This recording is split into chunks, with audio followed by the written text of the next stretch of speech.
أعوذ بالله من الشيطان الرجيم. وقضى ربك ألا تعبدوا إلا إياه وبالوالدين إحسانا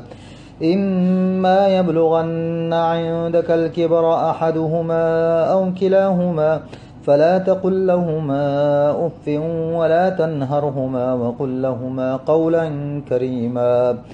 واخفض لهما جناح الذل من الرحمة وقل رب ارحمهما كما ربياني صغيرا ربكم أعلم بما في نفوسكم إن تكونوا صالحين فإنه كان للأوابين غفورا